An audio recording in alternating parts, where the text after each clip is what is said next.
ત્યાંનો વિશ્રામ કર્યો ખુલ્લામાં ફૂલ વેન્ટિલેશન છે. આ તો અડધી અડધી બારીઓ જ છે. આ જ સરસ છે.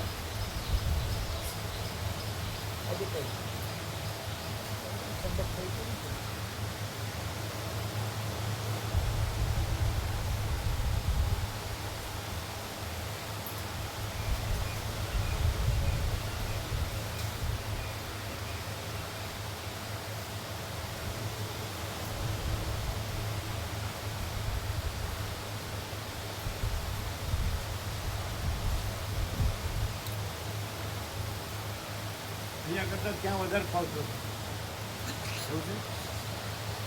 ત્યાં વધારે ફાવતો.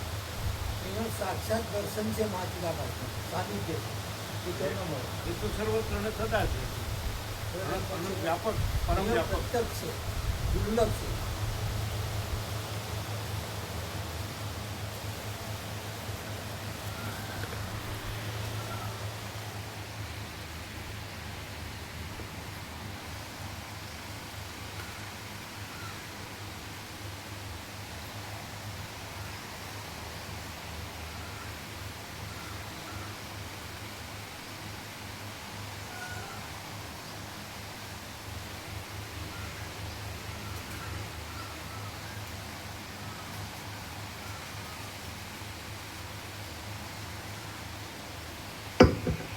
ઓમ ઓમ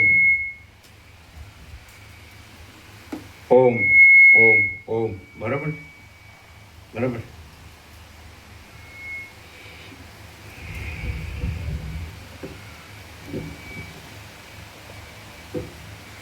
ઓમ ઓમ ઓમ ઓમ. પરમ ચિદાકાશ, પરમ જ્યોતિ, અખંડ જ્યોતિ, મહાચિદાકાશ, સ્વયં પ્રકાશ, સંપૂર્ણ પ્રકાશ, પૂર્ણ બ્રહ્મ, અનંત તેજઘન, અનંત ચિદઘન, પરમાકાશ, કેવલ અનંત શુદ્ધ તેજઘન, પરમાકાશ, अखिलात्मा, पूर्ण ब्रह्म, परमात्मा, परम चिदाकाश, परम ज्योति, अखंड ज्योति, अनंत पूर्ण परम चिदाकाश, परम शांति, स्वयं सिद्ध, स्वयं प्रकाश, स्वयं पूर्ण, स्वस्वरूप, यही सब कुछ है, इसके सिवा कुछ नहीं है. शून्यभास, अनंत कोटि, महाकल्पो है ही नहीं. महाचिदाकाश, स्वयं प्रकाश, संपूर्ण प्रकाश, महाचिदाकाश ज्योति, अनंत, अखंड, अभेद, महाचिदाकाश ज्योति, महातत्व, महासामान्य, महाचिदाकाश, स्वसंवेद्य, सहज निर्विकल्प, महाचिदाकाश, परम कैवल्य, परम शांति, परम चिदाकाश, अनंत, पूर्ण, निरपेक्ष सत्य, अनंत, संपूर्ण, अपरिघी, निर्भ्रांत, निरपेक्ष. वशिष्ठ राम उत्पत्ति प्रकरण राउंड 40मो રાઉન્ડ. વચનામૃત પ્રજાને આપવાના છે આપો. જે નવા આવ્યા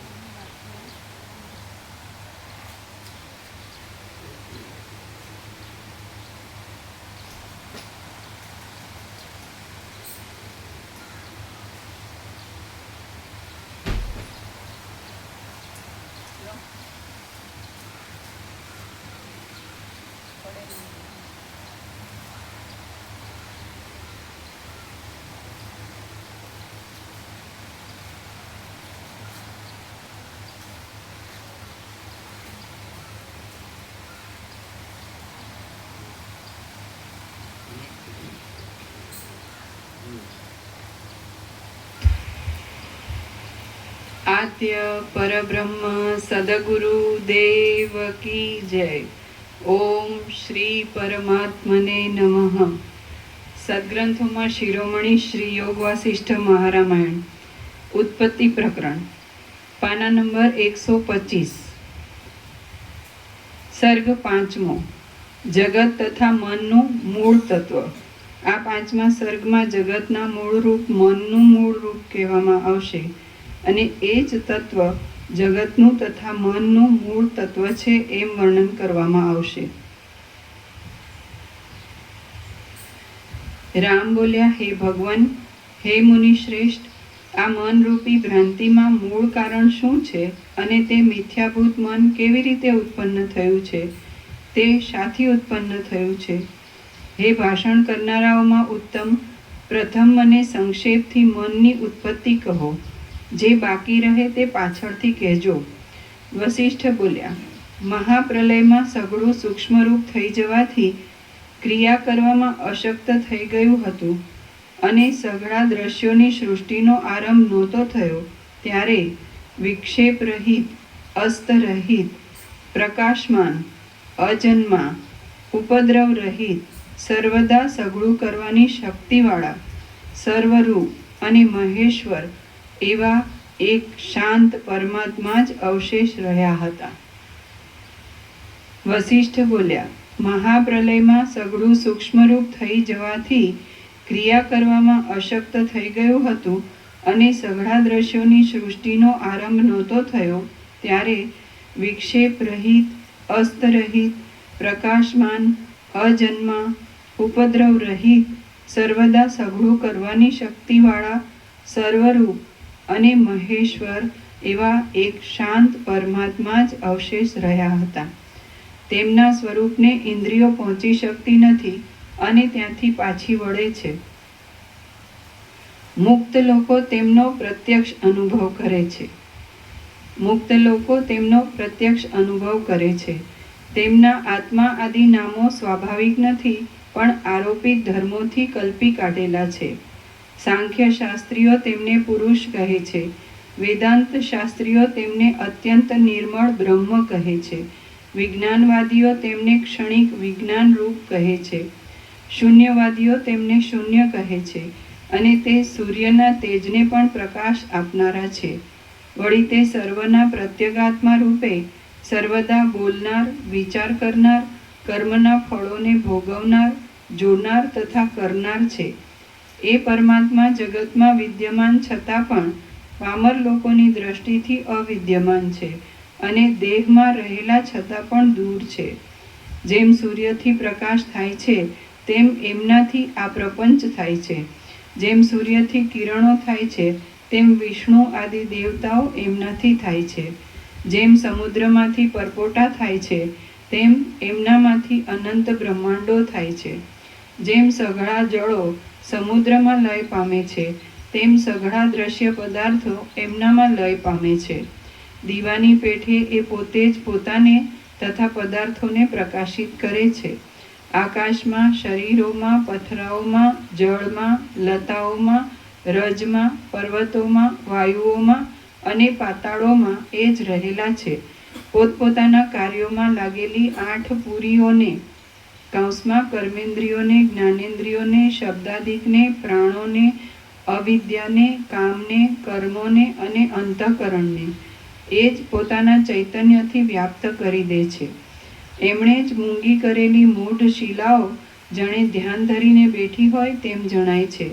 આકાશને એમણે જ શૂન્ય કર્યું છે પર્વતોને એમણે જ સ્થૂલ બનાવ્યા છે અને જલને એમણે જ દ્રવરૂપ કર્યું છે. જગતના દીપકરૂપ સૂર્ય એમના જ સ્વાધીનમાં છે. જેમ અક્ષય જળથી ભરેલા મેઘમાંથી વિચિત્ર વૃષ્ટિઓ થાય છે, તેમ અક્ષય અમૃતથી ભરેલા એ પરમાત્મામાંથી સંસારરૂપી પાણીની વિચિત્ર વૃષ્ટિઓ થાય છે. જેમ અત્યંત પથરાયેલા નપાણિયા દેશમાં ઝાંઝવાના જળ જેમ ક્ષણમાં ઉગે છે અને આથમે છે, તેમ અત્યંત વિસ્તીર્ણ એ પરમાત્મામાં બ્રહ્માંડો રૂપી મોજાઓ ક્ષણમાં ઉઠે છે અને લય પામે છે. એ પરમાત્મા પ્રપંચ રૂપે નાશવાન છે, પણ વાસ્તવિક રૂપે અવિનાશી છે. તે સર્વ પદાર્થોની અંદર રહેલા છે અને અત્યંત સૂક્ષ્મપણાને લીધે અંદર ગુપ્ત છે. આમ સર્વ પદાર્થોમાં રહેલા છતાં પણ તે સર્વના નાશથી નાશ પામતા નથી. શુદ્ધ ચૈતન્યમાં ઉત્પન્ન થયેલી બ્રહ્માંડોરૂપી સુંદર ફળોવાળી, ચિત્તરૂપી મૂળવાળી અને ઇન્દ્રિયોરૂપી પાંદડાવાળી પ્રકૃતિરૂપી લતા એના જ રૂપાંતરરૂપ ઈશ્વરરૂપી વાયુથી નાચ્યા કરે છે.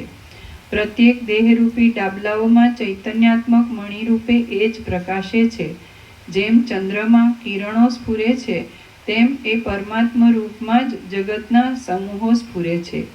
એ પરમાત્મરૂપ શાંત મેઘ જ્યારે ચૈતન્યરૂપી જળને વરસાવતો પ્રકાશે છે, ત્યારે તેમાં જડ પદાર્થો ધારાઓના જળરૂપ છે અને ચેતન પદાર્થો પ્રસિદ્ધ રીતે વીજળીઓ રૂપ છે. સઘળી વસ્તુઓ એમના પ્રકાશથી જ પરસ્પર મળીને વિચિત્ર કાર્યો કરે છે.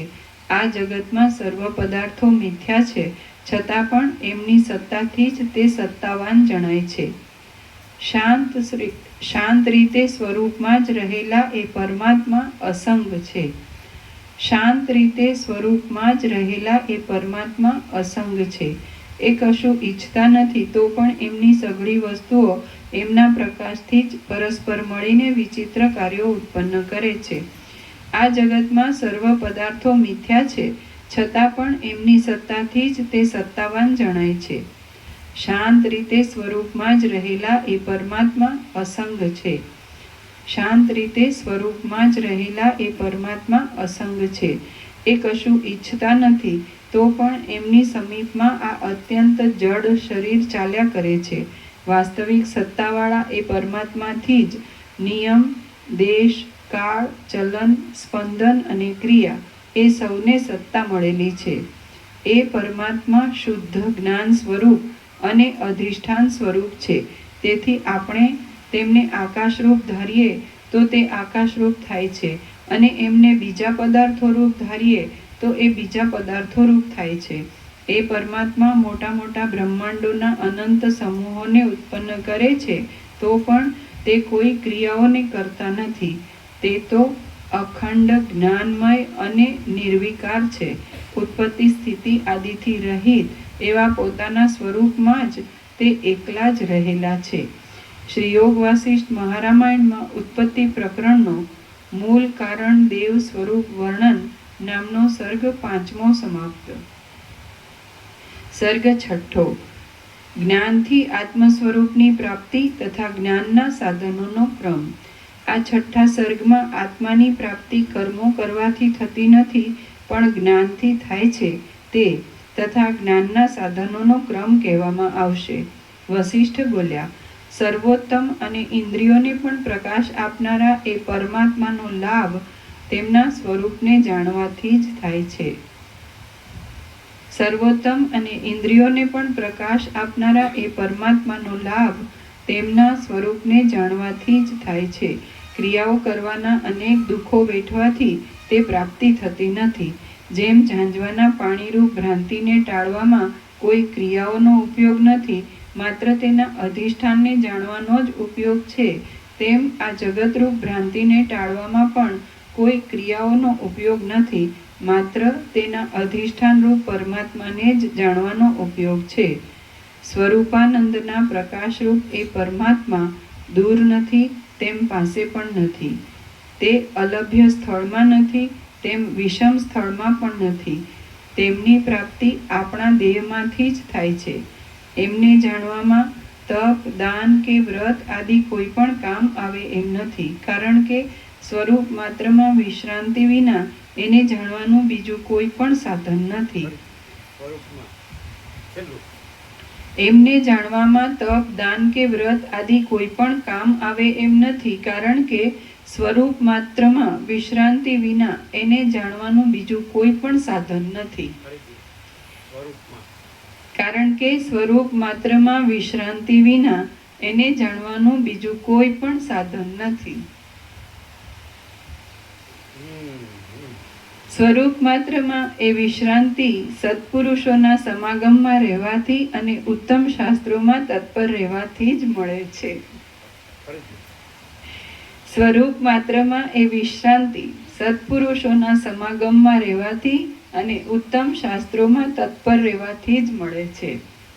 મોહજાળરૂપ અજ્ઞાનને દૂર કરવામાં કોઈ ક્રિયા કામ આવતી નથી, માત્ર જ્ઞાન જ કામ આવે છે. માટે જ્ઞાનનું જ સંપાદન કરવું.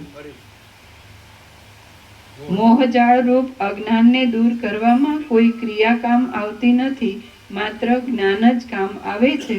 માટે જ્ઞાનનું જ સંપાદન કરવું. એ પરમાત્મા આ છે એમ સારી રીતે જાણવા માત્રથી જીવને દુઃખ રહેતું નથી અને જીવન મુક્તિની પ્રાપ્તિ થાય છે. એ પરમાત્મા આ છે એમ સારી રીતે જાણવા માત્રથી જીવને દુઃખ રહેતું નથી અને જીવન મુક્તિની પ્રાપ્તિ થાય છે.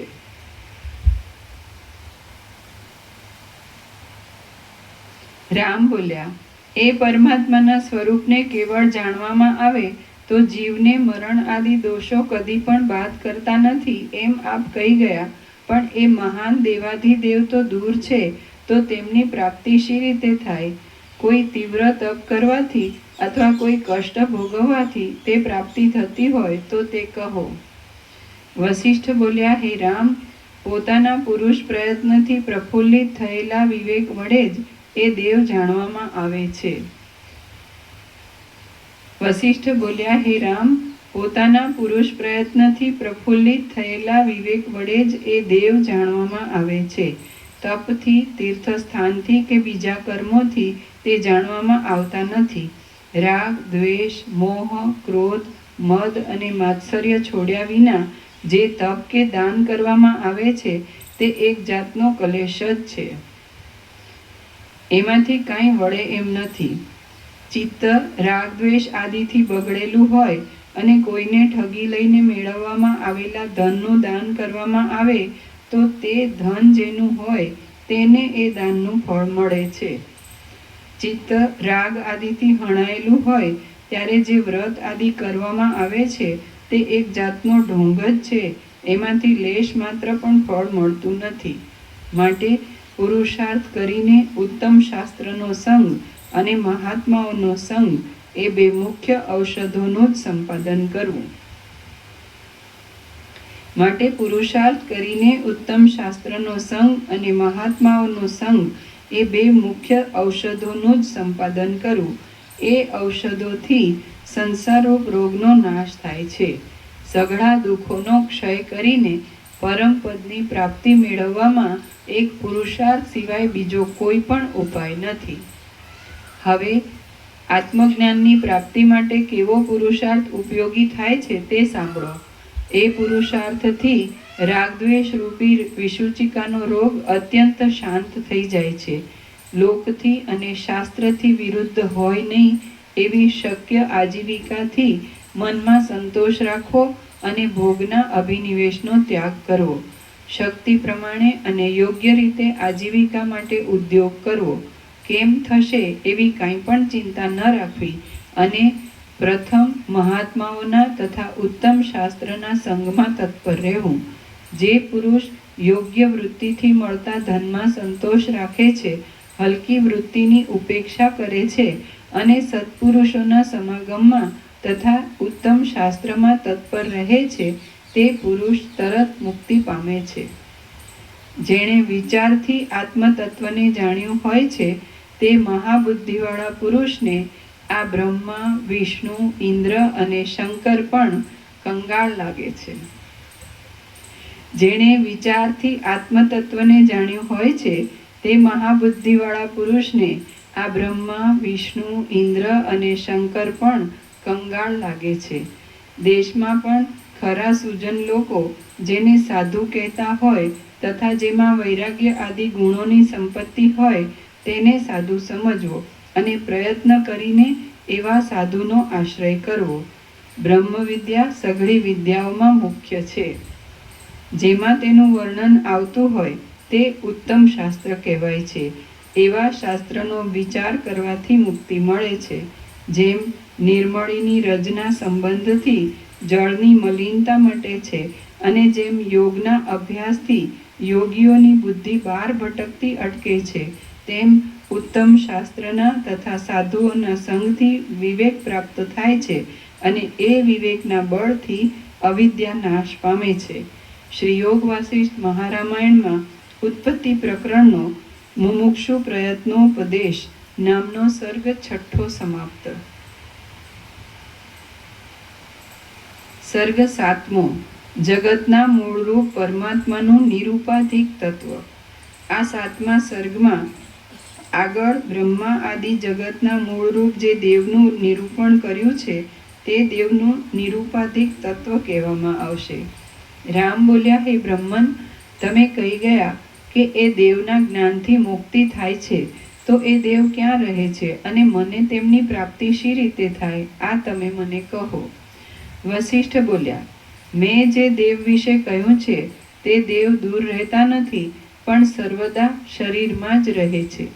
તે ચૈતન્ય માત્ર છે એમ શાસ્ત્રોમાં પ્રસિદ્ધ છે. સઘળું જગત એ દેવમય છે, પણ એ દેવ સઘળા જગતમય નથી. એ દેવ સર્વમાં વ્યાપક છે અને એક જ છે. એમાં જગતનો લેશ પણ નથી. સદાશિવ ચૈતન્ય માત્ર છે, વિષ્ણુ ચૈતન્ય માત્ર છે, સૂર્ય ચૈતન્ય માત્ર છે અને બ્રહ્મા પણ ચૈતન્ય માત્ર જ છે. રામ બોલ્યા, બાળકો પણ કહે છે કે આ જગત ચૈતન્ય માત્ર અંશમાં જીવરૂપ છે અને તમે પણ એમ જ કહો છો, ત્યારે આ વાતમાં અપૂર્વ ઉપદેશ પણ શું આવ્યું છે? વસિષ્ઠ બોલ્યા, હે રામ, તમે જીવને ચૈતન્ય સમજીને જગતને તે રૂપ સમજ્યા છો. આથી હજી તમે સંસારનો નાશ થાય એવી સાચી વાત કંઈ જ સમજ્યા નથી. હે રામ, આ સંસારરૂપ જીવ પશુ કહેવાય છે, તો તે ચૈતન્ય માત્ર દેવ હોય ખરો? એ જીવ તો દેહનું ગ્રહણ કરીને જરા તથા મરણ આદિ અનેક ભયને ભોગવે છે. એ જીવ નિરાકાર છે તો પણ અજ્ઞાની છે અને દુઃખના જ પાત્રરૂપ છે. તેથી તેને ચૈતન્ય માત્ર દેવ કેમ કહેવાય? જીવ પોતે ચેતન શક્તિવાળો હોવાથી અનર્થરૂપ મનને જાગૃત કરે છે અને પોતે મનરૂપ થઈને રહે છે. આથી તે દુઃખના પાત્રરૂપ જ છે. વિષયોથી રહિતપણું અથવા તો વિષયોથી દૂર રહેવાપણું એ પરમાત્માની સંપૂર્ણ સ્થિતિ છે. પરમાત્માને જાણવાથી મનુષ્યને શોક કરવો પડતો નથી, પરંતુ તે જીવ કૃતાર્થપણું પ્રાપ્ત કરે છે. જ્યારે સઘળા કારણોના કારણરૂપ એવા પરમ સ્વરૂપનો અનુભવ થાય છે, ત્યારે જડના તથા ચૈતન્યના અધ્યાસરૂપ ગાંઠ છૂટી જાય છે. સઘળા સંશયો ભેદાઈ જાય છે અને સઘળા કર્મોનો ક્ષય થાય છે. જીવ જે વિષયો તરફ ખેંચાય છે તે વિષયોનો અભાવ કર્યા વિના રોકી શકાય એમ નથી અને પ્રત્યક્ષ દેખાતા વિષયોનો અભાવ જ્ઞાન વિના થાય એમ નથી. તો પછી જ્ઞાન થયા વિના મોક્ષ પણ ક્યાંથી થાય? સમાધિ પણ દ્રશ્ય એવા વિષયોનો બાદ કરવાથી થાય છે. ત્યારે મોક્ષમાં દ્રશ્ય વિષયોનો બાદ કરવાની આવશ્યકતા હોય તેમાં તો કહેવું જ શું? રામ બોલ્યા, હે બ્રહ્મન, નિરાકાર છતાં પણ પશુ જેવા અજ્ઞાની જે જીવને જાણવાથી સંસાર જન્મ મરણરૂપ પ્રવાહ ટળતો નથી, તે જીવ ક્યાં રહે છે અને કેવો છે? વળી હે બ્રહ્મન, સંસારરૂપી સમુદ્રમાંથી તારનાર પરમાત્મા મહાત્માઓના તથા ઉત્તમ શાસ્ત્રોના સંગથી જે જાણવામાં આવે છે તે ક્યાં છે અને કેવા છે? આ તમે મને કહો. વસિષ્ઠ બોલ્યા, ચૈતન્ય રૂપવાળા અને જન્મ મરણ આદિ જંગલમાં ભટકતા ચેતન રૂપવાળા. વસિષ્ઠ બોલ્યા, ચેતનરૂપવાળા અને જન્મ મરણ આદિ જંગલમાં ભટકતા આ જીવને જેઓ આત્મા માને છે તેઓ પંડિત છતાં મૂર્ખ છે. જીવ ચેતન છતાં પણ સંસારરૂપ છે અને દુઃખના સમૂહરૂપ જ છે. માટે એ જાણવાથી કોઈ પણ ઠેકાણે કોઈ પણ તત્વ જાણવામાં આવ્યું હોય એમ સમજવું જ નહીં. પણ હે રામ, જો પરમાત્મા જાણવામાં આવે તો જેમ ઝેરનો આવેશ શાંત થતાં વિસૂચિકા શાંત થઈ જાય છે તેમ સઘળા દુઃખોનો સમૂહ પણ શાંત થઈ જાય છે. રામ બોલ્યા, હે બ્રહ્મન, મને પરમાત્માનું ખરું સ્વરૂપ કહો કે જે જાણવાથી મારું મન સર્વ મોહને તરી જાય. વસિષ્ઠ બોલ્યા, આપણું જ્ઞાન એક પ્રદેશમાંથી પલકવારમાં બીજા પ્રદેશમાં પહોંચે છે તે વખતે તે બંને પ્રદેશના સંબંધથી રહિત એવું જે તેનું નિર્વિષય સ્વરૂપ પ્રતીત થાય છે તે પરમાત્માનું સ્વરૂપ છે. જે જ્ઞાનરૂપી મહાસાગરમાં સંસાર, નાશ આદિ કોઈ વિકારોને પ્રાપ્ત થયા વિના પણ અત્યંત અભાવ પામે છે તે પરમાત્માનું સ્વરૂપ છે. જે જ્ઞાનરૂપી મહાસાગરમાં સંસાર, નાશ આદિ કોઈ વિકારોને પ્રાપ્ત થયા વિના પણ અત્યંત અભાવ પામે છે તે પરમાત્માનું રૂપ છે. દ્રષ્ટા અને દ્રશ્યનો ક્રમ જેમને તેમ રહ્યા છતાં જેને વિશે અસ્ત પામી જાય છે અને જે ભરપૂર છતાં પણ સઘળી કલ્પનાઓને અવકાશ આપે છે તે પરમાત્માનું સ્વરૂપ છે.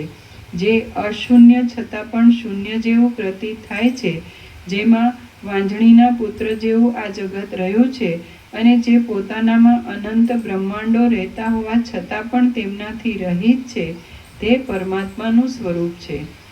જે મહાજ્ઞાનમય છતાં પણ આપણા વૃત્તિ જ્ઞાનની પેઠે ચલિત નહીં થતા મોટા પથરાની પેઠે અવિચળ રહ્યું છે અને જેમાં જળ તથા ચેતનરૂપ સઘળા જગતનો સમાવેશ થાય છે તે પરમાત્માનું સ્વરૂપ છે. બહારના તથા અંદરના વિષયો સહિત આ સઘળું જગત જેની સત્તાથી સત્તા પામ્યું છે તે પરમાત્માનું સ્વરૂપ છે. જેમ પ્રકાશથી દેખાવ જુદો પડતો નથી અને આકાશથી શૂન્યપણું જુદું પડતું નથી, તેમજ આ જગત કલ્પિત હોવાને લીધે જેના સ્વરૂપથી જુદું પડતું નથી તે પરમાત્માનું સ્વરૂપ છે. રામ બોલ્યા, જે પરમાત્મા જોવામાં આવતા નથી તે જ એક સત્ય છે એમ કેમ જાણી શકાય? ને આવડું બધું પ્રત્યક્ષ જણાતું આ જગત સઘળું મિથ્યા છે એ શી રીતે મનમાં ઉતરે? વસિષ્ઠ બોલ્યા, આ જગતરૂપી ભ્રમ જેમ આકાશમાં લીલા કાળા રંગ ભ્રમને લીધે જોવામાં આવે છે તેમ ઉત્પન્ન થયો છે. જો તેના અત્યંત અભાવનું જ્ઞાન દ્રઢ રીતે થાય તો તેનું અધિષ્ઠાન બ્રહ્મ સ્પષ્ટ જાણવામાં આવે છે. બીજી કોઈ ક્રિયાથી તે જાણવામાં આવતું નથી. દ્રશ્યના અત્યંત અભાવને દ્રઢ કર્યા વિના બ્રહ્મને જાણવાનો બીજો કોઈ પણ સારો ઉપાય નથી. જેવી સ્થિતિમાં છે તેવી જ સ્થિતિમાં રહેલા આ જગતનો અત્યંત અભાવ સમજાય છે તો તેના અધિષ્ઠાન રૂપ પરમાત્મા બાકી રહે છે. જે આ જ્ઞાનથી સમજે છે તે પોતે પરમાત્મા રૂપ થાય છે. દ્રશ્યના અત્યંત અભાવને દ્રઢ કર્યા વિના બ્રહ્મને જાણવાનો બીજો કોઈ પણ સારો ઉપાય નથી. જેવી સ્થિતિમાં છે તેવી જ સ્થિતિમાં રહેલા આ જગતનો અત્યંત અભાવ સમજાય છે તો તેના અધિષ્ઠાન રૂપ પરમાત્મા બાકી રહે છે. જે આ જ્ઞાનથી સમજે છે તે પોતે પરમાત્મા રૂપ થાય છે. જ્યાં સુધી બીજો કોઈ પણ પદાર્થ હોય ત્યાં સુધી દર્પણમાં તે પદાર્થનું પ્રતિબિંબ પડ્યા વિના રહેતું જ નથી. તે જ પ્રમાણે જ્યાં સુધી જગત પોતાની સત્તાવાળું દેખાય છે ત્યાં સુધી બુદ્ધિમાં જગતનું પ્રતિબિંબ પડ્યા વિના રહેતું જ નથી. આથી જગતનો અત્યંત અભાવ કરવાથી બુદ્ધિમાં તેનું પ્રતિબિંબ પડતું નથી અને તેમ થયા પછી જ બુદ્ધિમાં બ્રહ્મનું પ્રતિબિંબ પડે છે. આ જગતનો અભાવ થયા વિના બુદ્ધિમાં બ્રહ્મનું પ્રતિબિંબ પડે જ નહીં. આ જગત નામનો દ્રશ્ય પદાર્થ મિથ્યા જ છે એમ નિશ્ચય કર્યા વિના કોઈ માણસ કદી પણ પરમ તત્વ સમજી શકે નહીં. રામ બોલ્યા, હે મુનિ, આટલું બધું બ્રહ્માંડ રૂપ જે દ્રશ્ય છે તેમાં તેની પોતાની સત્તા નથી પણ બ્રહ્મની જ સત્તા છે એમ આપે કહ્યું, પણ તે શી રીતે મનમાં ઉતરે? જેમ સરસવના પેટમાં મેરુ પર્વતનો સમાવેશ અસંભવિત છે તેમ અત્યંત સૂક્ષ્મ એવા બ્રહ્મમાં આવડા મોટા બ્રહ્માંડનો સમાવેશ એ અસંભવિત છે. વશિષ્ઠ બોલ્યા, હે રામ, તમે જો મનમાં અકળાયા વિના મહાત્માઓના અને ઉત્તમ શાસ્ત્રના સંગમાં તત્પર રહીને થોડાક દિવસ સાંભળ્યા કરશો તો હું ક્ષણ માત્રમાં દ્રશ્યને ઉડાડી દઈશ. જેમ ખરું જ્ઞાન થતાં ઝાંઝવાનું પાણી દેખાતું બંધ પડે છે, તેમ બોધ થયા પછી તમને દ્રશ્ય પણ અબાધિત રહેશે નહીં. દ્રશ્યનો અભાવ થાય છે એટલે દ્રષ્ટાપણું પણ શાંત થઈ જાય છે અને કેવળ બોધ એટલે જ્ઞાન અવશેષ રહે છે જો દ્રશ્ય છે તો જ દ્રષ્ટા છે, અને જો દ્રષ્ટા છે તો જ દ્રશ્ય છે. તેમજ એક હોય તો જ બે હોય છે, અને બે હોય તો જ એક છે. આમાંથી એકનો અભાવ થાય તો બંને અસિદ્ધ થઈ જાય છે. આ પ્રમાણે જ્યારે બેપણું, એકપણું, દ્રશ્યપણું અને દ્રષ્ટાપણું એ ચારનો અભાવ થશે ત્યારે પરમાર્થ વસ્તુ જ અવશેષ રહેશે. તમારા મનરૂપી દર્પણમાં અહંપણા આદિ દ્રશ્ય જગતરૂપ જે મેલ છે તેનો અત્યંત અભાવ સમજાવીને હું તે મેલને માંજી નાખીશ. જે પદાર્થ પોતાની સત્તા વિનાનો હોય છે તેનો ભાવ હોતો નથી, અને જે પદાર્થ પોતાની સત્તાવાળો હોય છે તેનો અભાવ હોતો નથી. આથી જગત પોતાની સત્તા વિનાનું હોવાથી ભાવ વિનાનું જ છે. તેને ટાળી નાખવા માટે શી મહેનત પડવાની હતી? જગત મૂળે ઉત્પન્ન જ થયું નથી, છતાં તે આ જે વિશાળતાવાળું દેખાય છે તે નિર્મળ પરમાત્મામાં જ દેખાય છે, અને પરમાત્માની સત્તાથી જ તે સત્તાવાળું છે. જેમ કડા આદિ આભૂષણ સુવર્ણથી જુદા ઉત્પન્ન થતા નથી, સુવર્ણથી જુદા નથી અને સુવર્ણથી જુદા જોવામાં આવતા નથી, તેમ આ જગત બ્રહ્મથી જુદું ઉત્પન્ન થયું નથી, બ્રહ્મથી જુદું નથી અને બ્રહ્મથી જુદું જોવામાં પણ આવતું નથી. એ જગતને ટાળવામાં શી મહેનત પડવાની હતી? કૌંસમાં જેમ કડામાં સુવર્ણની બુદ્ધિ કરવાથી કડાપણું રહેતું નથી, તેમ જગતમાં બ્રહ્મબુદ્ધિ કરવાથી જગતપણું રહેતું નથી. કૌંસ પૂરો. આ વિષય હું તમને ઘણી યુક્તિઓથી વિસ્તારપૂર્વક કહીશ, એટલે અબાધિત એવું શુદ્ધ તત્વ પોતાની મેળે જ તમારા અનુભવમાં આવશે. જેમ મરુ દેશમાં નદી જ નથી તો પછી તેનું જળ ક્યાંથી હોય? જેમ બીજો ચંદ્ર જ નથી તો તેનું ગ્રહણ થવું ક્યાંથી હોય? તેમજ જગત મૂળમાં ઉત્પન્ન થયું નથી તો પછી તેનું અસ્તિત્વ પણ ક્યાંથી હોય? જેમ વાંજણીનો પુત્ર હોતો નથી, મરુ દેશમાં જળ હોતું નથી અને આકાશમાં વૃક્ષ હોતું નથી, તેમ આ ભ્રાંતિરૂપ જગત મૂળમાં છે જ નહીં. હે રામ, જે આ જોવામાં આવે છે તે અખંડિત બ્રહ્મ જ છે. એ વિષય હું આગળ જતા તમને કેવળ વચનથી જ નહીં પણ યુક્તિથી કહીશ. હે ઉદાર બુદ્ધિવાળા, વિદ્વાન લોકો આ વિષયમાં યુક્તિઓથી જે કહે છે તેનો અનાદર કરવો યોગ્ય નથી. જે મૂઢ બુદ્ધિવાળો માણસ યુક્તિઓથી ભરેલા વિષયનો અનાદર કરીને મહા દુઃખદાયી આગ્રહ લઈ બેસે છે તેને વિદ્વાન લોકો મૂર્ખ જ સમજે છે. શ્રી યોગ વાસિષ્ઠ મહારામાયણમાં ઉત્પત્તિ પ્રકરણનો જગદાદિ દ્રશ્ય સત્તા પ્રતિજ્ઞા નામનો સર્ગ 7મો સમાપ્ત. સર્ગ 8મો. સારા શાસ્ત્રોના શ્રવણથી તત્વજ્ઞાન થાય છે. આ 8મા સર્ગમાં તત્વજ્ઞાન શાસ્ત્રોથી જ થાય છે અને સારા શાસ્ત્રોમાં પણ તરત ફળ આપનારો આ ગ્રંથ છે એમ કહેવામાં આવશે.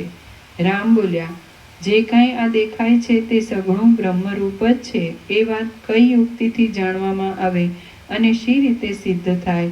જો ન્યાયની રીતિથી એ વિષયનો અનુભવ થાય તો પછી બીજું કશું જાણવાનું બાકી રહે નહીં. વશિષ્ઠ બોલ્યા, ઘણા કાળથી જામેલી અને અવિચારથી થયેલી જગત નામની મિથ્યા જ્ઞાનરૂપી વિસૂચિકા જ્ઞાન વિના શાંત થતી જ નથી.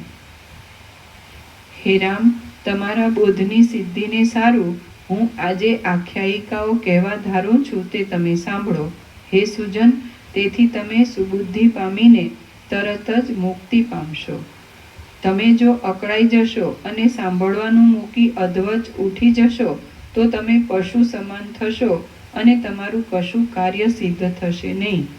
મનુષ્ય જો થાકી જઈને પાછો ન ફરે તો તે જે વસ્તુ માગે છે તથા જે વસ્તુ માટે યત્ન કરે છે તે વસ્તુ તે અવશ્ય મેળવે છે.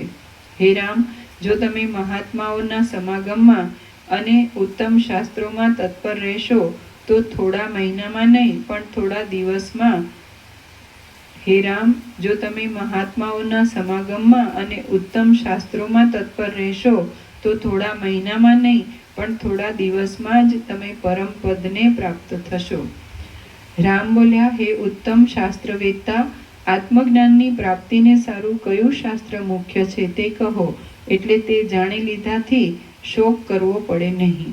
વસિષ્ઠ બોલ્યા, હે મહાબુદ્ધિમાન, મુખ્યત્વે કરી આત્મજ્ઞાનનું નિરૂપણ કરનારા શાસ્ત્રોમાં આ સુંદર મહારામાયણ યોગ વાસિષ્ઠ જ સર્વોત્તમ શાસ્ત્ર છે. આ ઉત્તમ ઇતિહાસ સાંભળવાથી જ્ઞાનની પ્રાપ્તિ થાય છે. સઘળા ઇતિહાસોમાં આ ઇતિહાસ જ સારરૂપ છે. વાણીની રચનારૂપ આ ગ્રંથ સાંભળવાથી પોતાની મેળે જ અક્ષય જીવન મુક્તતા ઉદય થાય છે. તેથી આ ગ્રંથ જ અત્યંત પવિત્ર છે. જેમ સ્વપ્ન હોવા છતાં આ તો સ્વપ્ન છે એમ જાણવામાં આવે તો સ્વપ્નના સત્યપણાની ભાવના ટળી જાય છે. તેમ આ દ્રશ્ય જગત હોવા છતાં પણ આ આભાસ માત્ર ભ્રમરૂપ જ છે એમ જાણવામાં આવે તો જગતના સત્યપણાની ભાવના ટળી જાય છે.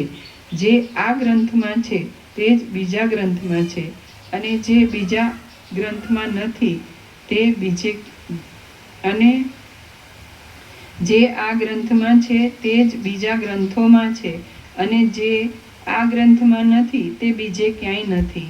વિદ્વાનો આ ગ્રંથને સઘળા જ્ઞાન ગ્રંથોના કોષરૂપ સમજે છે.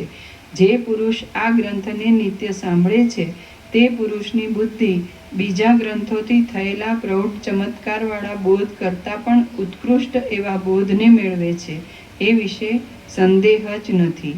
જે પુરુષને કોઈ પાપના ઉદયને લીધે આ શાસ્ત્ર ઉપર રુચિ ન થાય તે પુરુષ ભલે જ્ઞાનના વિષયવાળા કોઈ બીજા ઉત્તમ શાસ્ત્રનો વિચાર કરે, જેમ ઉત્તમ ઔષધ પીવામાં આવતા પોતાની મેળે જ આરોગ્યનો અનુભવ થાય છે, તેમ આ ગ્રંથ સાંભળવામાં આવતા પોતાની મેળે જ જીવન મુક્તપણાનો અનુભવ થાય છે.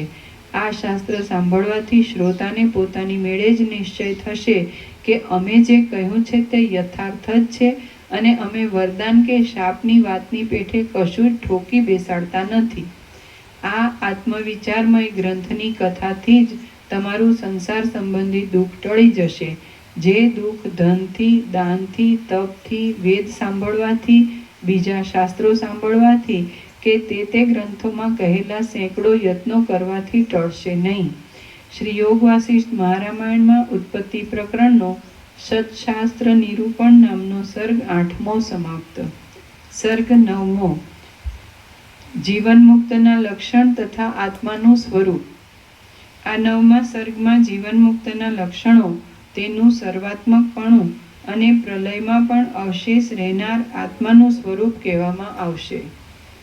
વસિષ્ઠ બોલ્યા, જેઓ આત્મામાં જ ચિત્ત રાખીને તથા આત્માની પ્રાપ્તિને અર્થે જ જીવનનો વ્યાપાર રાખીને એકબીજાને સમજાવ્યા કરે છે, સર્વદા બોધની વાતો જ કર્યા કરે છે અને એમ કરવાથી જેઓ સંતોષ પામે છે તથા આનંદ ધરે છે, તે જ્ઞાનમાં જ એકમાત્ર નિષ્ઠા રાખનારા તથા આત્મજ્ઞાનનો જ વિચાર કરવાવાળા મનુષ્યોને જીવન મુક્તિ પ્રાપ્ત થાય છે અને તે વિદેહ મુક્તિ સમાન જ છે.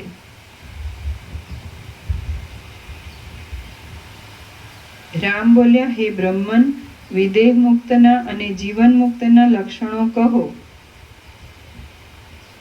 એટલે હું શાસ્ત્ર સિદ્ધ વિચાર કરીને તે પ્રમાણે જ યત્ન કરું. વસિષ્ઠ બોલ્યા, વ્યવહાર કરતા છતાં પણ અને આ જગત જેવું છે તેવું રહ્યા છતાં પણ જેની દ્રષ્ટિમાં જગત આકાશની પેઠે શૂન્ય થઈ જાય છે તે જીવન મુક્ત કહેવાય છે. વસિષ્ઠ બોલ્યા, વ્યવહાર કરતા છતાં પણ અને આ જગત જેવું છે તેવું રહ્યા છતાં પણ જેની દ્રષ્ટિમાં જગત આકાશની પેઠે શૂન્ય થઈ જાય છે તે જીવન મુક્ત કહેવાય છે. જે પોતે વ્યવહાર કરતા છતાં પણ જ્ઞાનમાં જ એકનિષ્ઠ રહે છે અને જાગ્રતમાં પણ સુષુપ્તિવાળાની પેઠે નિર્વિકારપણાથી રહે છે તે જીવનમુક્ત કહેવાય છે. સર્વદા એક નિષ્ઠાથી જ રહેનારા જે પુરુષના મુખની કાંતિ સુખમાં ઉદય પામતી નથી અને દુઃખમાં અસ્ત પામતી નથી તે પુરુષ જીવનમુક્ત કહેવાય છે. જે પુરુષ સુષુપ્તિવાળાની પેઠે નિર્વિકારપણે રહે છે, જેને વિષયોના સ્પર્શરૂપ જાગ્રત અવસ્થા જ નથી અને જેને જાગ્રતની વાસનાથી થતું સ્વપ્ન પણ આવતું નથી તે જીવનમુક્ત કહેવાય છે.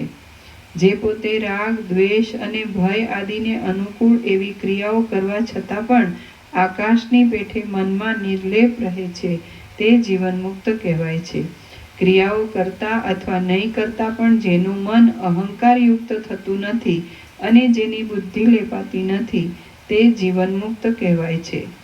સ્વસ્વરૂપમાં એક સ્થિતિથી રહેનારો જે પુરુષ આત્માના પ્રકાશ માત્રથી જગતનો લય થાય છે અને આત્માને આવરણ માત્ર થવાથી જગતની ઉત્પત્તિ થાય છે એમ અનુભવપૂર્વક જાણે છે તે જીવનમુક્ત કહેવાય છે. સ્વસ્વરૂપમાં એક સ્થિતિથી રહેનારો જે પુરુષ આત્માના પ્રકાશ માત્રથી જગતનો લય થાય છે અને આત્માને આવરણ માત્ર થવાથી જગતની ઉત્પત્તિ થાય છે એમ અનુભવપૂર્વક જાણે છે તે જીવનમુક્ત કહેવાય છે. જેનાથી લોકો ઉદ્વેગ પામતા નથી, જે લોકોથી ઉદ્વેગ પામતો નથી અને જે પોતે હર્ષથી, ક્રોધથી તથા ભયથી રહિત હોય છે તે જીવનમુક્ત કહેવાય છે.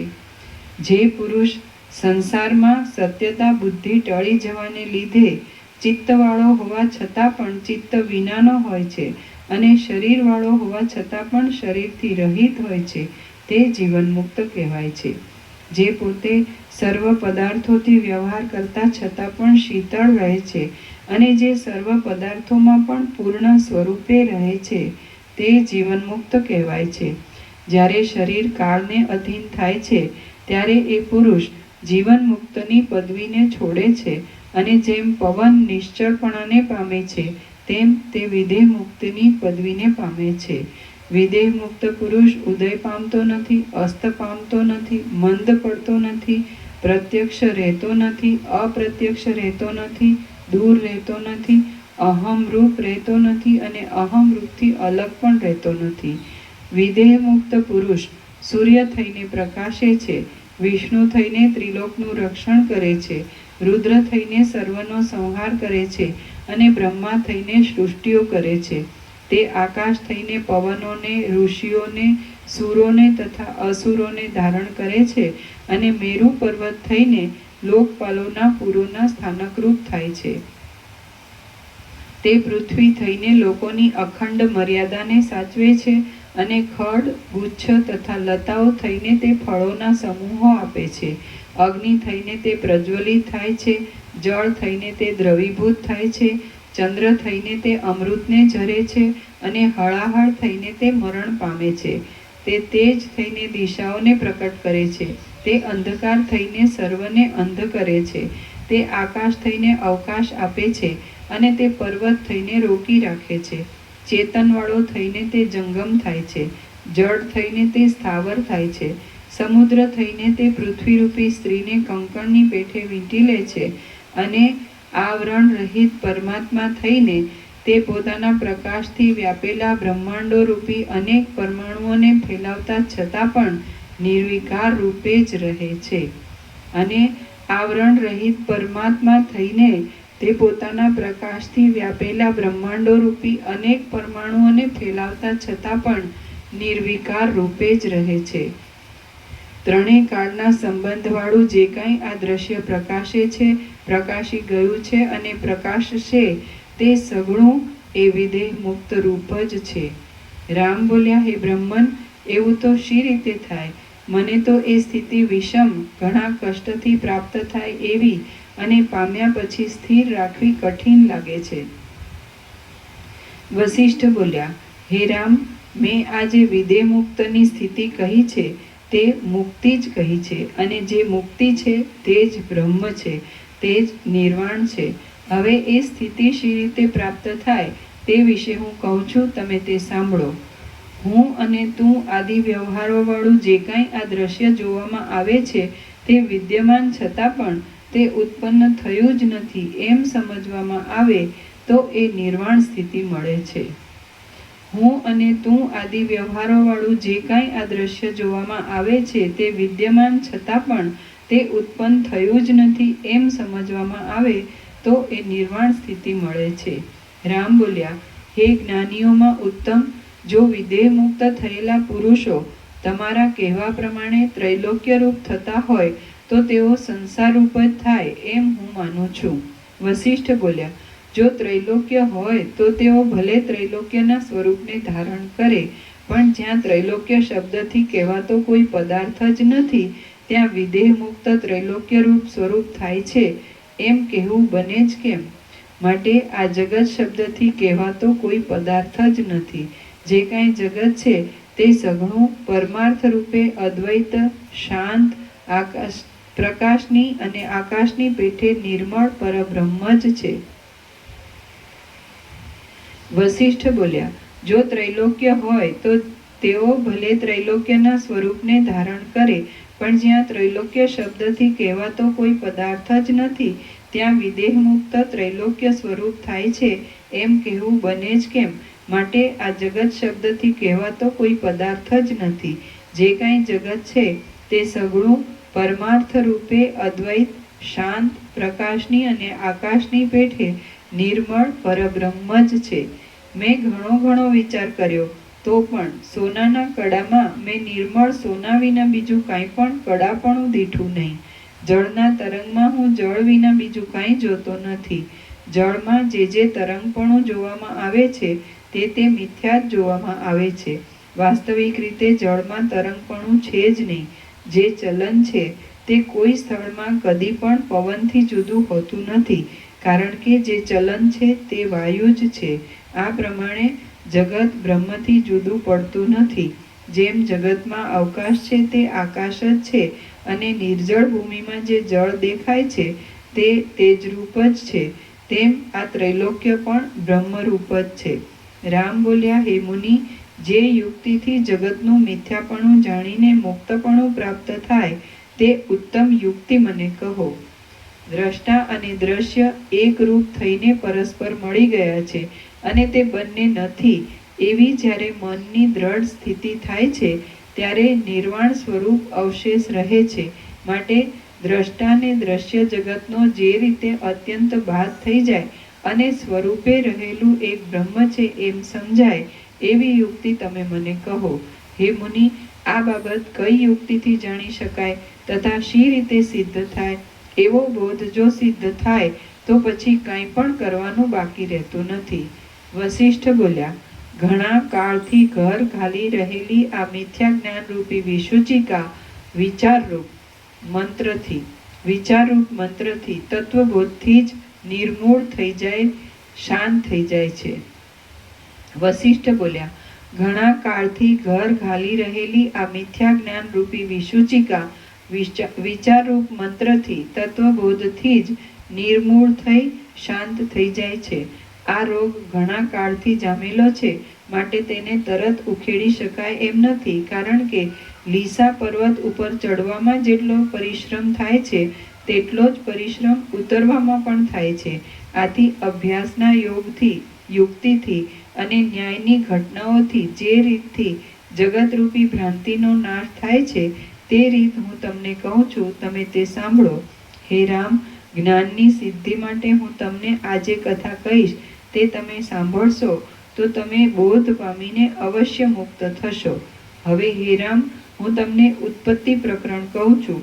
તેમાં તમે આત્મા પોતાનામાંથી ભ્રાંતિ માત્ર ઉત્પન્ન થયેલા જગતથી મુક્ત થઈને રહે છે એ વિષય સમજશો. આ શૂન્યરૂપ ભ્રાંતિરૂપ જગત મૂળે ઉત્પન્ન થયું નથી છતાં દેખાય છે એ વિષય હું હવે આ પ્રકરણમાં તમને કહું છું. સઘળા પ્રકારોવાળું અને સૂર, અસુર તથા કિન્નરો સાથેનું આજે સ્થાવર જંગમ જગત જોવામાં આવે છે તે સઘળું જ્યારે ઇન્દ્રાદિકને પણ અંતર્ધાન કરી દેનારો મહાપ્રલય આવે છે ત્યારે ક્યાંય પણ જતું રહે છે, નાશ પામી જાય છે, અસત થઈ જાય છે અને અદૃશ્ય થઈ જાય છે. એ પ્રમાણે જગતનો પ્રલય થાય છે ત્યારે વ્યાપક, કહી શકાય નહીં એવું, નામરૂપથી રહિત, નિશ્ચલ અને ગંભીર એવું કંઈક સત બાકી રહે છે. તે સત તેજરૂપ નથી, તમોરૂપ નથી, શૂન્ય નથી, આકારવાળું નથી, દ્રશ્ય નથી, દર્શનરૂપ નથી અને ઉત્પન્ન થયેલા પદાર્થોના સમૂહરૂપ નથી. તે અનંતપણાથી રહે છે. તેના સ્વરૂપનું કોઈ રીતે નિરૂપણ થઈ શકતું નથી. પૂર્ણ કરતાં પણ પૂર્ણ છે. સત કહેવાઈ શકાતું નથી, અસત કહેવાઈ શકાતું નથી, ઉત્પત્તિવાળું નથી, તેમ ઉત્પત્તિ રૂપ પણ નથી. તે ચૈતન્ય માત્ર છે, બુદ્ધિ તત્વથી ભિન્ન છે, અનંત છે, જરા રહિત છે અને તે સુખરૂપ છે. તે આદિ, અંત તથા મધ્યથી રહિત છે, કારણ રહિત છે અને પીડા રહિત છે. ચિત્રમાં આલેખેલા મોતીના હંસની પેઠે જેમાં આ જગત પ્રકાશ પામે છે, જગત રૂપ છે, તેમ જે જગતરૂપ નથી, તે જગતની વ્યક્તાવસ્થા તથા અવ્યક્તાવસ્થામાં રહેનારા પરમાત્મા છે. પોતાને કાન, જીભ, નાક, ચામડી કે નેત્ર નહીં છતાં પણ તે સર્વકાળમાં અને સર્વ દેશમાં સાંભળે છે, સ્વાદ લે છે, સૂંઘે છે, સ્પર્શ કરે છે તથા જોયા કરે છે. એમના પ્રકાશથી જ સઘળું જગત પ્રકાશે છે. એમનું સ્વરૂપ જ અજ્ઞાનના સમયમાં સૃષ્ટિરૂપે વિચિત્ર લાગે છે અને અજ્ઞાનની નિવૃત્તિના સમયમાં તે આદિથી તથા અંતથી રહિત લાગે છે. જેમ નેત્રો અર્ધા ઉઘાડીને ભ્રમરની સામે જોતા બંને ભ્રમરના મધ્યમાં ખોટી કાળી ટપકી જોવામાં આવે છે, તેમ એ દેવના સ્વરૂપમાં પણ મિથ્યા જગત જોવામાં આવે છે. એ દેવ આકાશની પેઠે નિર્લેપ રહીને પોતાના સ્વરૂપની સત્તાથી પોતામાં સતરૂપ લાગતા જગતને જોયા કરે છે. એ સતરૂપ પરમાત્માનું બીજું કોઈ પણ કારણ હોવાની કલ્પના કરવી એ સસલાના શિંગડાની કલ્પના કર્યા જેવું છે. જેમ તરંગોનો સમૂહ જળના કાર્યરૂપ છે, તેમ આ જગત પણ એ દેવોના કાર્યરૂપ છે. નિરંતર પ્રકાશતા અને ચિત્તરૂપી સ્થાનકોમાં રહેનારા એ ચૈતન્ય માત્ર દેવરૂપી દીવાના પ્રકાશથી સઘળું બ્રહ્માંડ પ્રકાશ્યા કરે છે. એ દેવ ન હોય તો સૂર્ય આદિ આ સઘળા પ્રકાશો અંધકાર સમાન થઈ પડે છે. એ દેવરૂપી તેજમાં બ્રહ્માંડોરૂપી ઝાંઝવાના જળો ઝળક્યા કરે છે. જેમ ઉંબાડિયું ઘૂમવા માંડે છે ત્યારે તેમાં ચક્કર જેવો આકાર દેખાય છે અને જ્યારે તે ઘૂમતું થંભે છે ત્યારે તેમાં એ આકાર દેખાતો નથી, તેમજ એ દેવ જ્યારે મનનું રૂપ ધારણ કરે છે ત્યારે તેમાં આ જગત દેખાય છે અને જ્યારે તે સંકલ્પ મન રૂપપણાને છોડી દે છે ત્યારે તેમાં આ જગત દેખાતું નથી. વ્યાપક અને વિભાગ વિનાના એ દેવના સ્વરૂપમાં જગતના જે ઉત્પત્તિ તથા પ્રલય થાય છે તે કેવળ અવિદ્યાના આવિર્ભાવ અને તિરોભાવને લીધે થાય છે. એ દેવનું વાસ્તવિક રૂપ તો નિર્મળ છે અને અક્ષય છે. જેમ પવનના ચલન અને અચલન કહેવા પૂરતા જ પવનથી જુદા છે પણ વાસ્તવિક રીતે જુદા નથી, તેમ જગતની ઉત્પત્તિ તથા પ્રલય પણ કહેવા પૂરતા જ એ દેવથી જુદા છે પણ વાસ્તવિક રીતે જુદા નથી. પ્રસાદ લેતો હતો. શનિવાર છે ને? શનિવાર છે.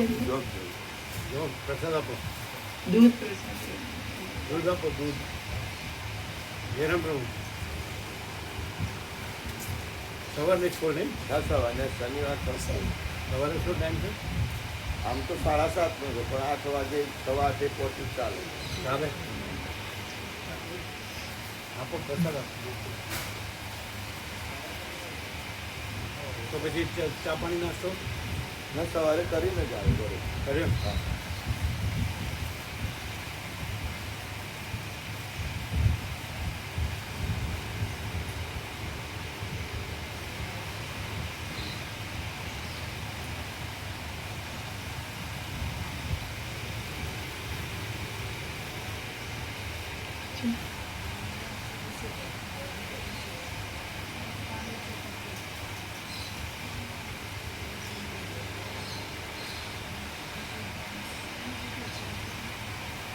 પેલા રસ્ત્યાથી બાઈકો લેતો કે પેલા આટલાની કલરનું આટલું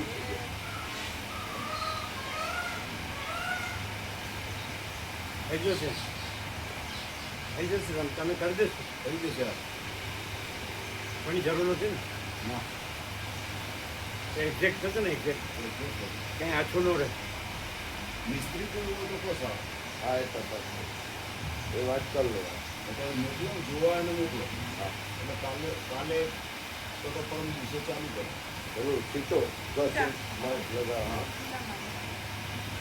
ચૂલા મારવાના પૂરું હા એ મને વાત કરાવજો ને હા એ ચલો એ તો જવાન પ્રભુ મોકલું છે બાજુમાં જ છે આપણે સાહેબને મોવા એટલે એમને બાઇકમાં લેતા આવે એ કેમ બહાર થઈ દૂધ લાવો મોડું થાય છે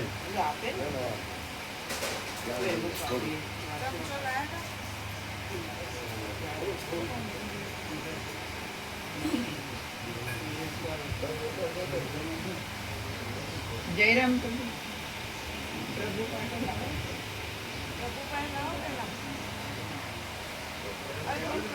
અરે એટલે મોડું થાય છે આપણને જગ અરે શું કરો એટલે ફૂલ ભરી નાખ્યું કે નહીં માંડી નાખ્યું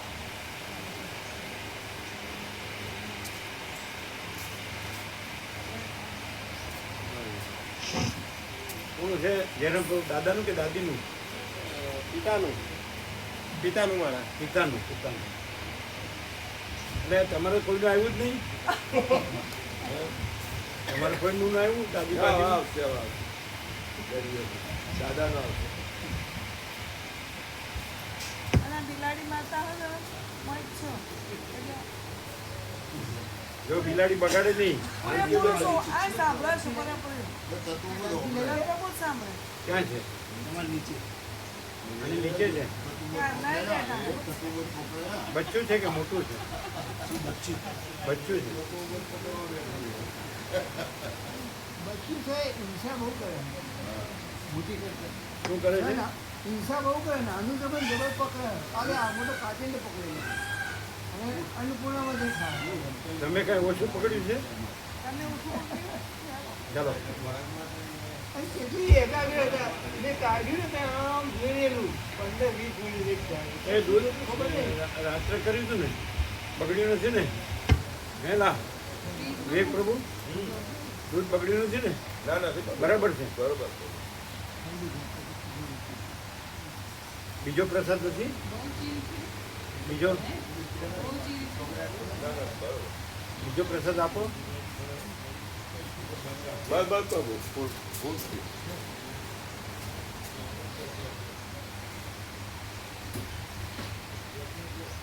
અને પુત્ર પ્રભુ નથી પકડતા તો એને એ ઊંઘે જ કરે ખાતે હોય છે તો ઊંઘી છે આમ જાય ને ઊંઘે કોણ કાળો જે છે ખોદી પુત્ર પ્રભુ કાળો ખોદે ને ઊંઘે છે ઊંઘે આમ જાય તેમ જાય કાળો ખોદે કોઈ વાર આમ ફરી ને બહાર જઈને ના ના ભો ભો કરે બહારના કૂતરો આવે ભય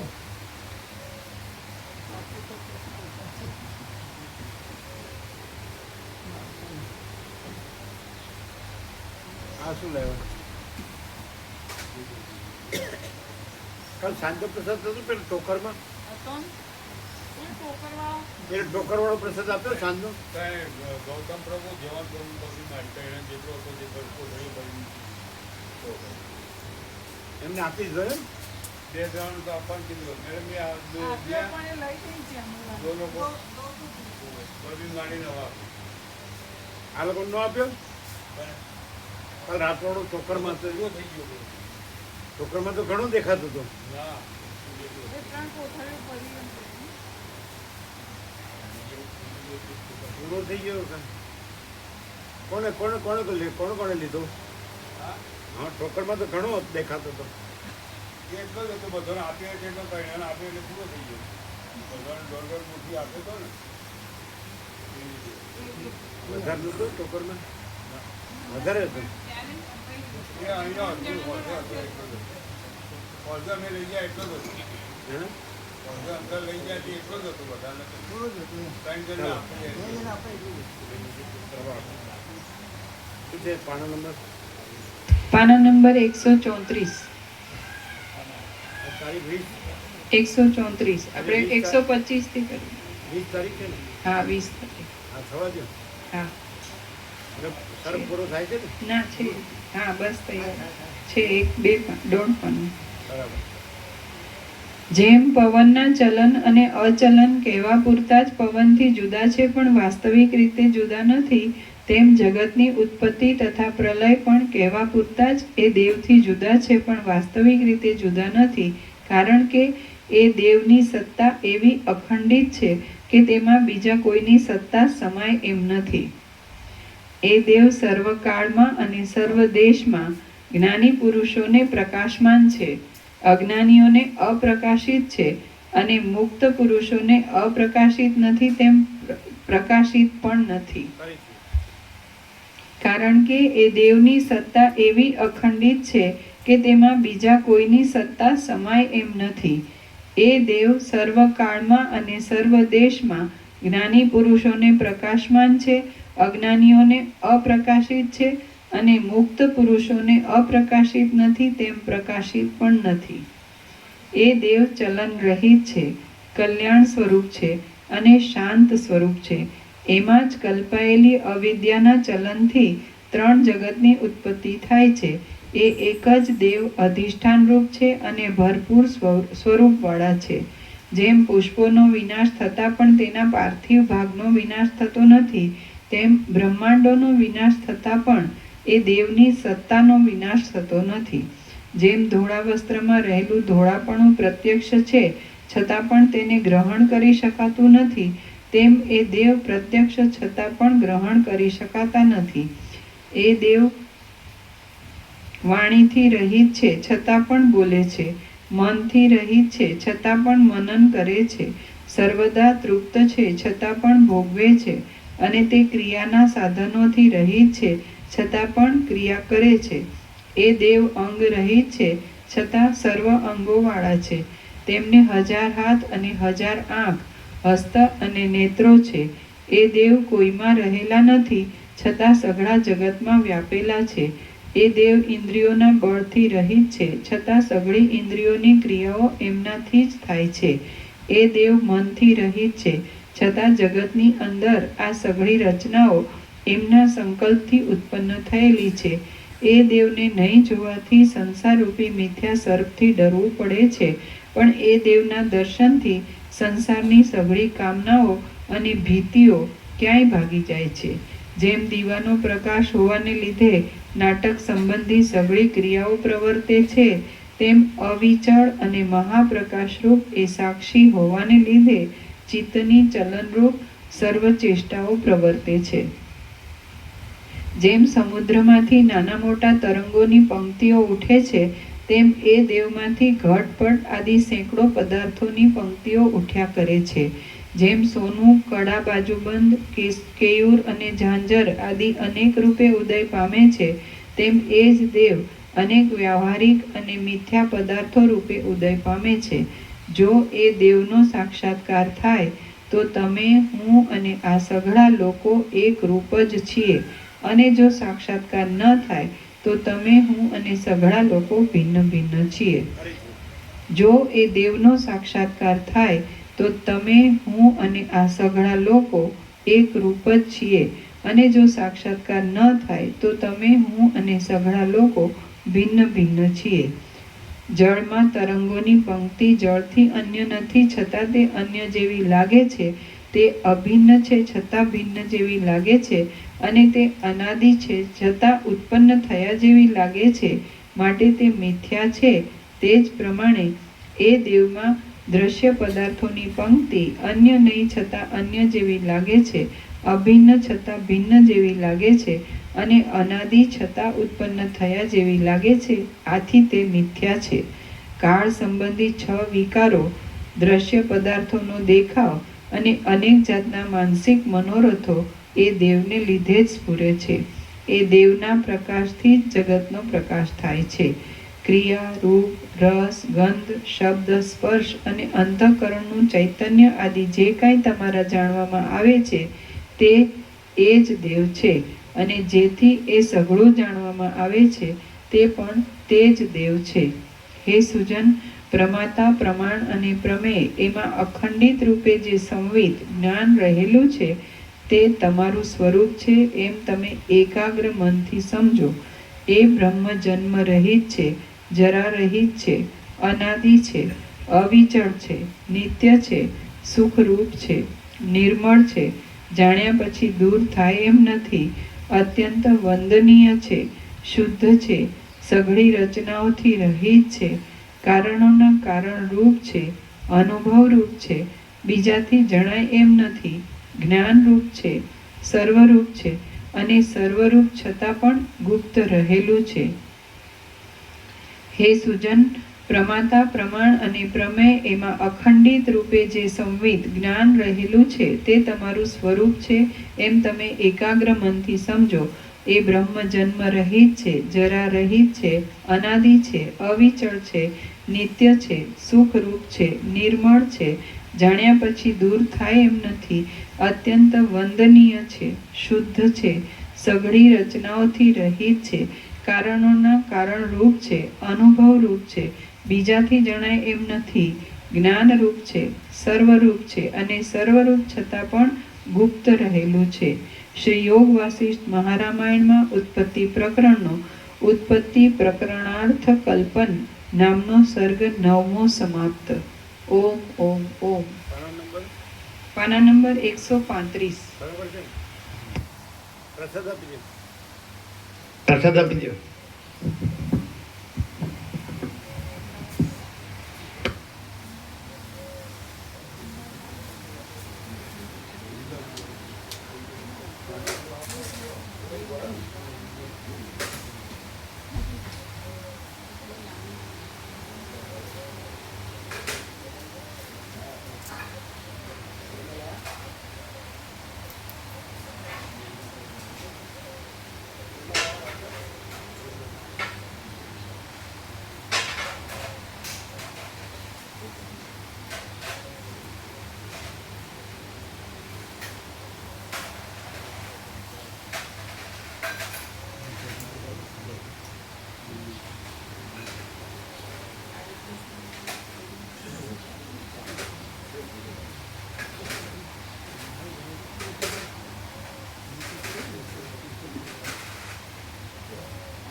એ દેવ બહુ વાંચે છે, બહુ લખે છે, બહુ યાદ રાખે છે, બહુ બોલે છે, બહુ દુકાન કરે છે, પણ પોતાને જાણી શકતો નથી. પણ પોતાને જાણી શકતો નથી. આ કેમ ટેલેન્ટ ન આપી?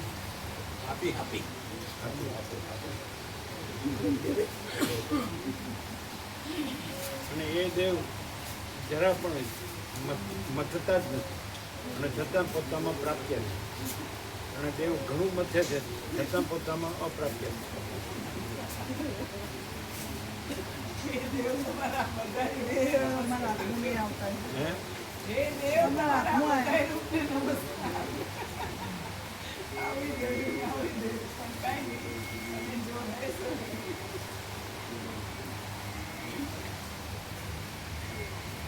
જીતુ પ્રોગ્રામ ડિવેડો આવે કેવા પૂછતા કે તમે એમ કોઈ લખો હો એટલે એમાં લખવાનું છે ના એમાં લખવાનું છે નહીં એના માટે લખવાનું છે નહીં અને આખું પ્રકાશ વાસ્તવમાં તો આખો પ્રકાશ સ્વયં સહજ સંપૂર્ણ પ્રકાશે છે. વક્તા શ્રોતા નથી એ રીતે બીજું કોઈ નથી, કંઈ નથી, કંઈ થતું નથી. આખો સારો પ્રકાશ અંદર ખબરવામાં આવે ને તો લખવાનું મન થઈ જ જાય. આપણે બધો સારો હોય પણ થોડું દૂધ પ્રસાદ આપો બધાને આપો.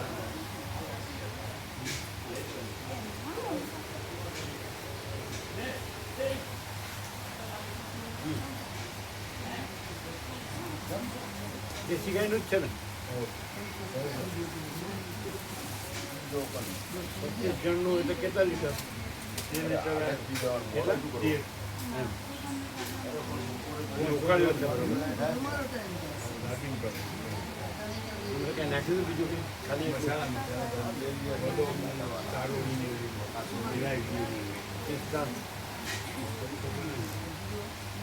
કલર નાખતા છે બદામ ચારોડી પિસ્તા ઇલાયચી કેસર પેલું ગાય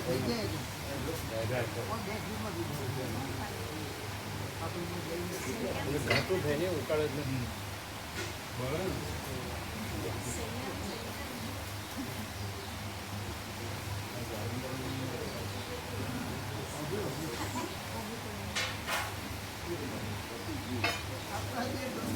आपका दे तो सही हो जाएगा अभी आटलो लेવામાં તો કઈ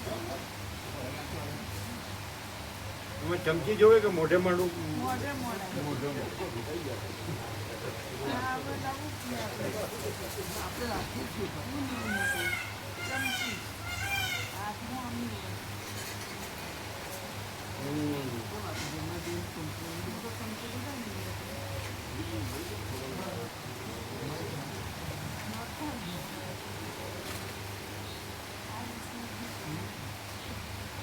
ખાંડ નાખે ખાતર ગરમ કરવો ઘણી સાથે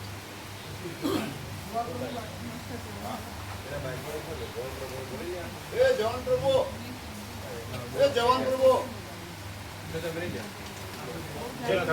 જો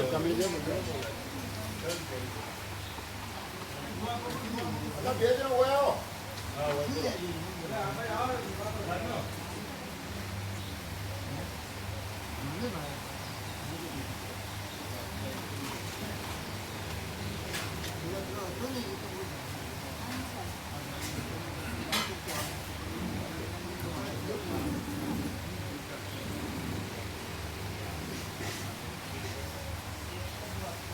ફોન આવ્યો તો કેટલા વાગે આવવાનું ફોન છે 8 વાગતા કહેતા હતા સીધો 8 વાગે તો દૂધ નાખે લાવવાનું રોટી દીધો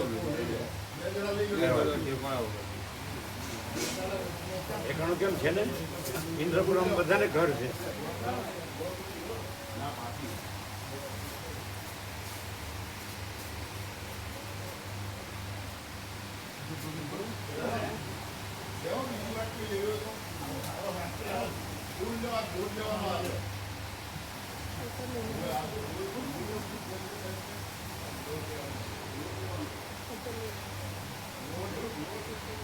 અચ્છા લઈ લો એમનું લ્યો ને એનું મોબાઈલ લ્યો હે ઇધર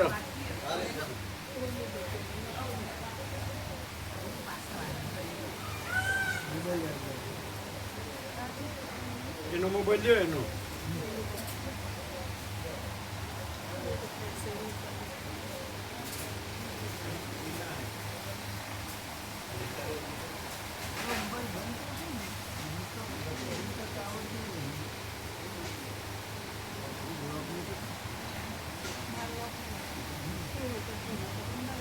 અને આવવા દો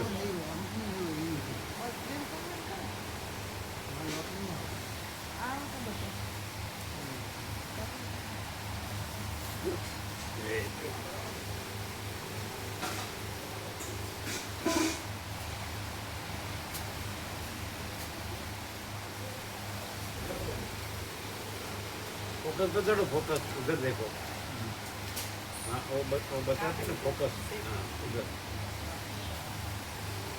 बीच में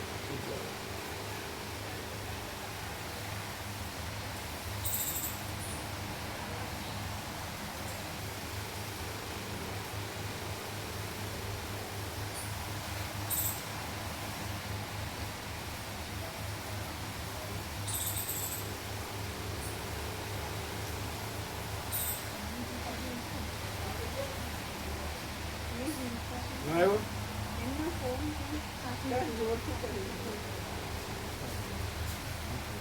કેમ નથી બરોબર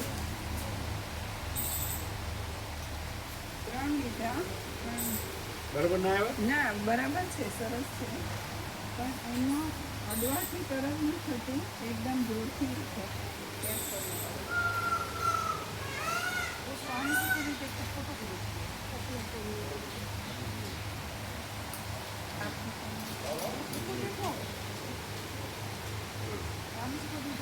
બરોબર જો ઓકે ત્રણ છે ગણેશ ત્રણ દેખાવ तीन है तीन हाँ हो गया अच्छा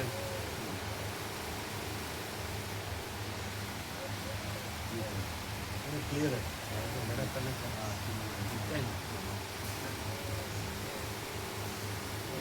सब समान ही है सरकार है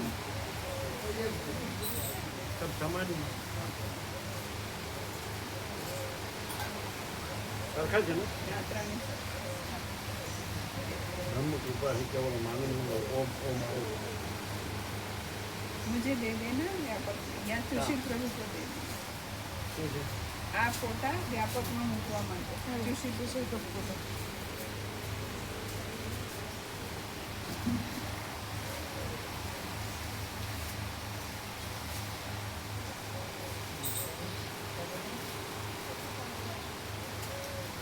કપડું ધોઈને સુકાઈ ગયું હતું એને પણ ખબર છે દરજી ભાવિક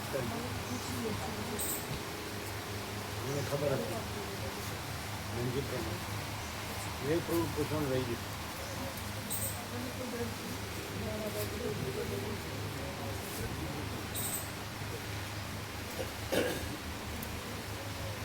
देखो कल्पेश प्रभु ने ग्रुप एडमिन कर दઈએ તો સીધું એ વ્યાપકમાં જ મૂકી શકે આપણે એમનું નામ કાઢી નાખીશું ને એટલે નામ છે એમનું ગ્રુપ એડમિન અને એમાં એડ કરવાનું સુશીલ પ્રભુ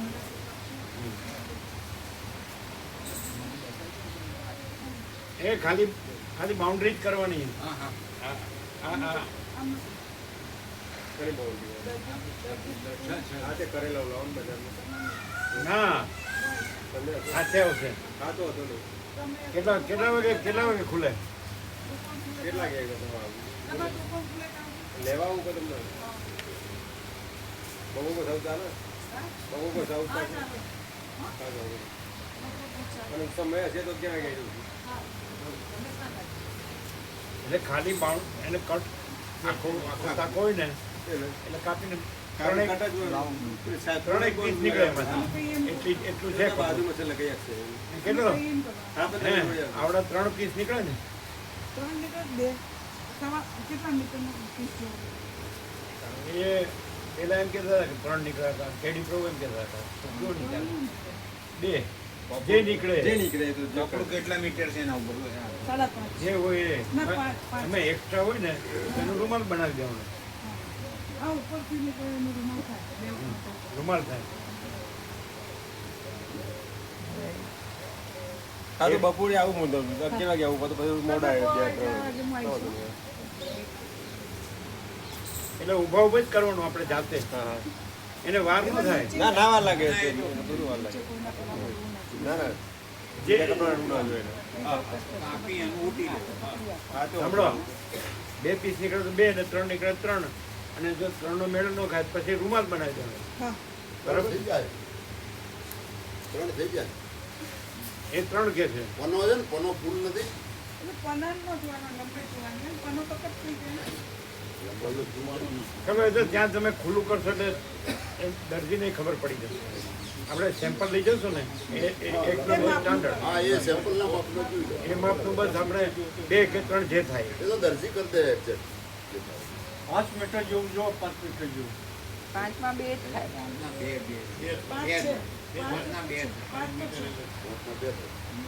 2 થાય 2 થાય ને પછી રૂમાલ થાય હા રૂમાલ થાય હાથ રૂમાલ થાય ને હા થાય, થાય થાય. वो उतार है ना मेरे को था કોટન હોય એટલે મસ્ત થાય કોટન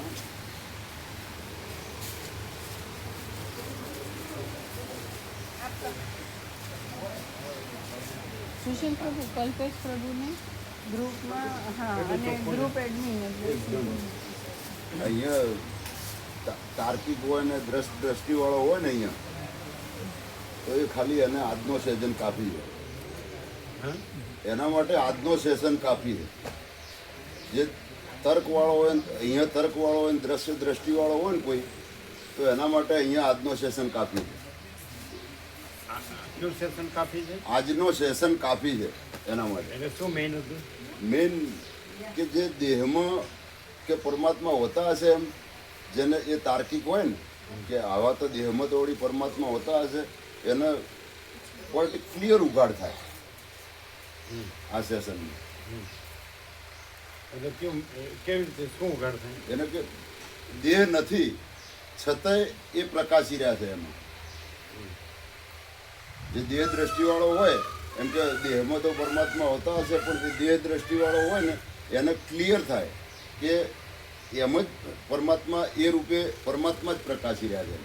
એમાં વાણી નથી, વર્તન નથી, પણ પરમાત્મા જ પ્રકાશી રહ્યા છે એવું ક્લિયર થાય આજના સેશનમાં. રોજ એવું જ હોય છે. હા. ફૂલ પ્રકાશ.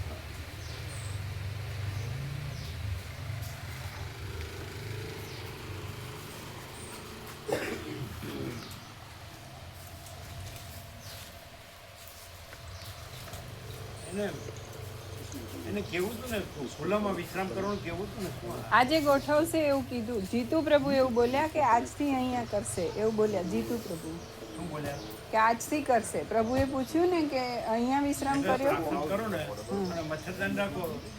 દિવસ રાત મચ્છરદાન રાખે મસ્ત ખુલ્લું હવા ઉજાસ ફૂલ વેન્ટિલેશન ફૂલ અને શીતળતા અને બધે ખેતરોનો વૃક્ષો જ છે, પ્રદૂષણ છે જ નહીં. તો પેલી મચ્છરદાની હોય એટલે બાંધવાની એ જરૂર નથી ને. ના મચ્છરદાની છે ને પેલી. હા, આખી આવી જાય. હા, બસ.